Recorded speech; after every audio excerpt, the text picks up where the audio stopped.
Meil on valgus ja meil on nõu ja mida kabalateadus teeb.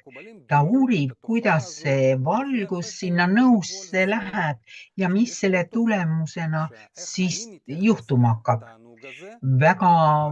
Väga hulk aastaid tagasi on selle kohta kirjutatud raamatuid ja kõik räägib sellest, kõik need raamatud, et kui inimesel on ärganud täpike südames, siis ta tahab teada saada, kes selle nõu tegi, kes selle valguse sinna paneb ja kuidas see kõik omavahel toimib niimoodi, et inimene saaks nautida, milleks ta loodigi.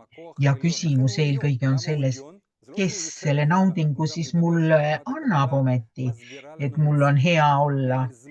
Ja see on looja.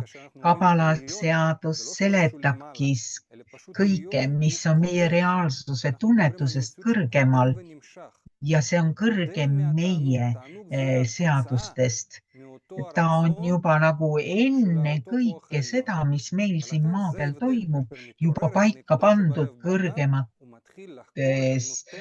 sfäärides ja see on nagu resultaat. Aga inimene saab küsida, kes mulle sellise elu lõia andis.